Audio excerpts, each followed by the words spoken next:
Hello everyone, I am Custom, a competitive Splatoon 3 player and coach, and today I'll be giving my thoughts and analysis on version 6.1.0 for Splatoon 3, which is releasing January 24th.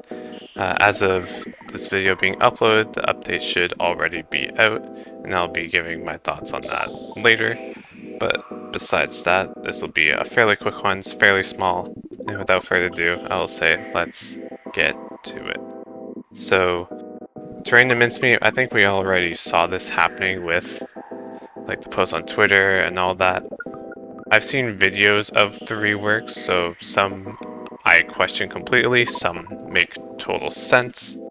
I guess for example is the pole in the middle and you got rid of the cars on the sides of the map. That makes no sense to me, but the block in the middle, as well as little ramps like across the grates on the trucks, those do make sense to me, so is Mincemeat still a bad map? Yeah, still one of the many rectangle maps Splatoon 3 has. There's not much really we can do about it, but it is what it is. Would I say it's overall better than it was before? I'd say barely, but ever so slightly it's better, but not really. But anyways, that's just kind of my thoughts on that. But the rest are just weapon changes as well as some special changes as well. So we start with NZAP, maximum damage from 28 to 30, so I've been hearing this is the same DPS as Splattershot. NZAP will still be a 4-shot weapon. 30 isn't like a magical number to combo with, besides with blasters and machines and all that, but that's about it. Nothing else that really does comboing damage, like 30 damage won't get too much besides those 2 weapons or 3 weapons like machine, slosher, and blasters. I don't know why this change really needed to happen. I don't get why, like it just makes it more of a fighting threat. If anything, just because of cooler and because of chumps, you can just go in with those. But hey, devs do what they want. I don't know why they're doing that, it's just really confusing. Dynamo, widen angle, which horizontal swings deal maximum damage. And same thing with Flingza. So they finally did this. I don't know why they didn't do this at the start, but okay. As if Dynamo isn't bad enough, of course they finally bring some attention to it. I don't know why they did it with Roller and Carbon first and not these two, which have fairly weak horizontal swings compared to Vanilla Roller and Carbon. But I digress. We got them finally. I don't know why it takes them so long to realize this, but they're there.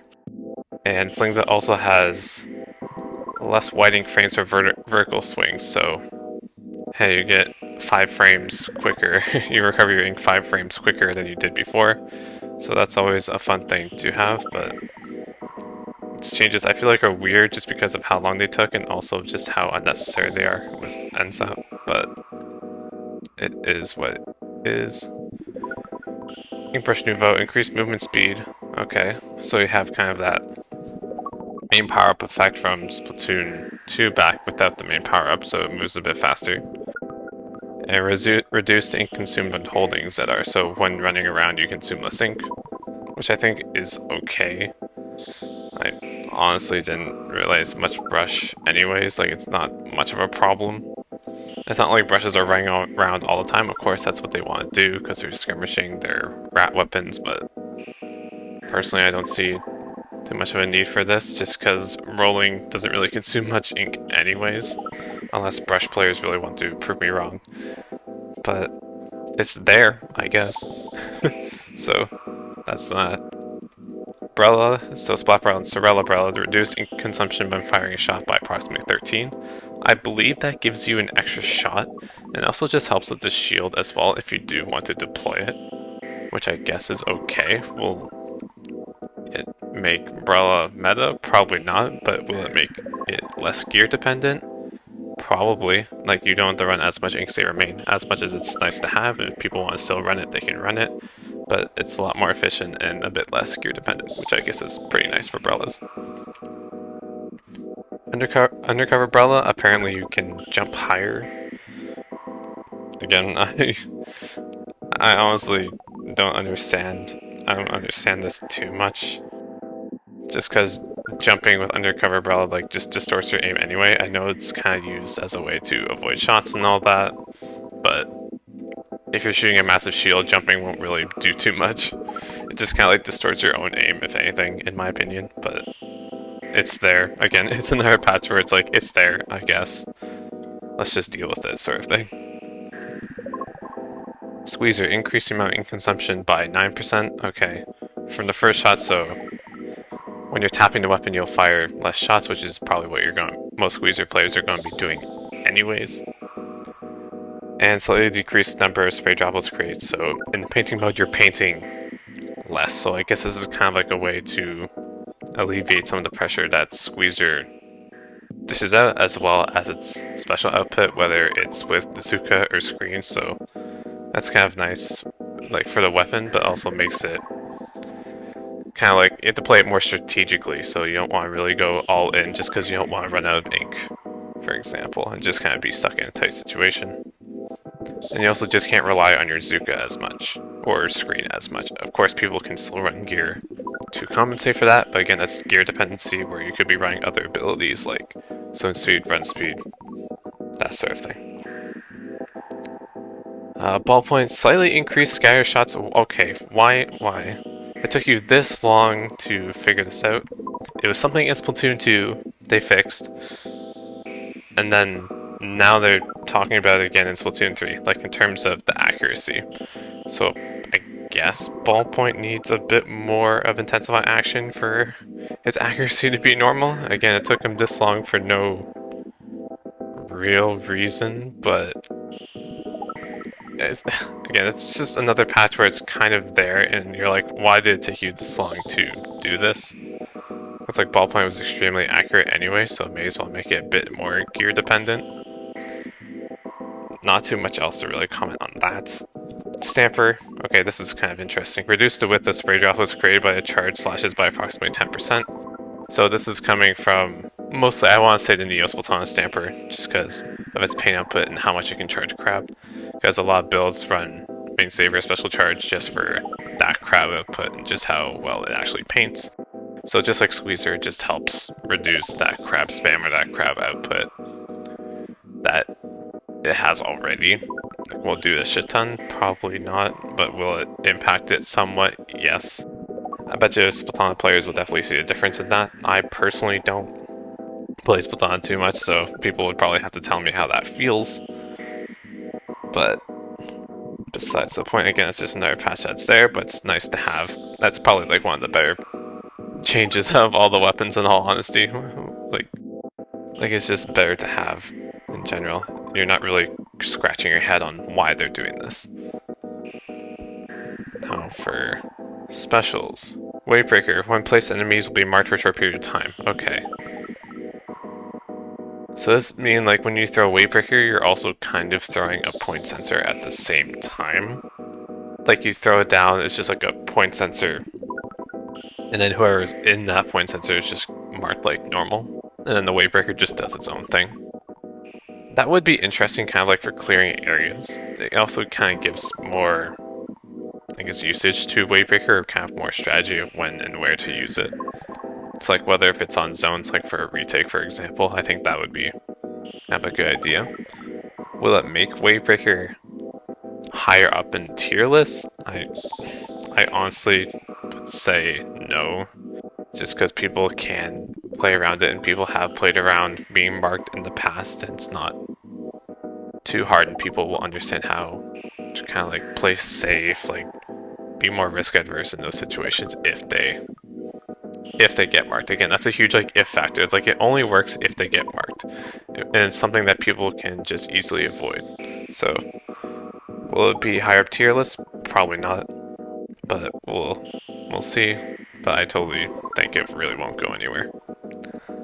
Inkstorm. Damage taken while within the area effect of your own team's Inkstorm will recover more quickly, even when not submerged in ink. Okay. So if you're in your Inkstorm in general, I'd say like you recover health, or you start recovering health a lot more quicker. So I think that's like a really nice thing for Inkstorm. It also just helps people feel comfortable wanting to fight in it to an extent. I don't know how fast this is, whether if it's like I don't know like what fraction of a second it is. Like if it's 0.3 or like half a second or something like that for you to start recharging health. That's kind of like a wait and see moment, but I really want to see how this plays out. Will this increase Inkstorm's like popularity or kind of raise it in the tier list? Maybe like 1 or 2 spots. Maybe if teams like find used to it one way or another.